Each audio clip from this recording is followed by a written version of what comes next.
Hi guys, hello. Sachin માટે જો કેરીનો રસ બનાવું છું. અને કોને ભાવે છે કેરીનો રસ?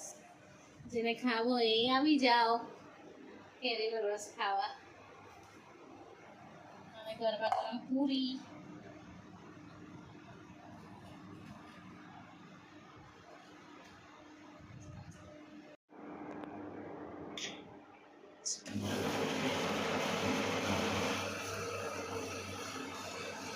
ગાઈસ, રસ બની ગયો છે. જો સચિન ચાખે છે કેવો બન્યો છે. એ ચાખીને કે કેવો બન્યો છે? કોણે બનાવ્યો? કોણે બનાવ્યો?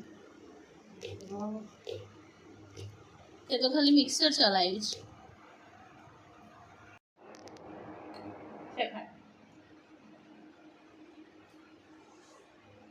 મને તો રસ નથી ભાવતો, પણ મારા સચિનને બહુ જ ભાવે છે રસ કેરીનો. જ્યારે બી ઠંડો ઠંડો કેરીનો રસ ખાવો હોય રોટલી સાથે કાં તો પૂરી સાથે, એ અમારા ઘરે આવી જાઓ. જો ગયો છે અમારો રસ. હવે એને ઠંડો કરવા ફ્રીજમાં મૂકી દઈશું.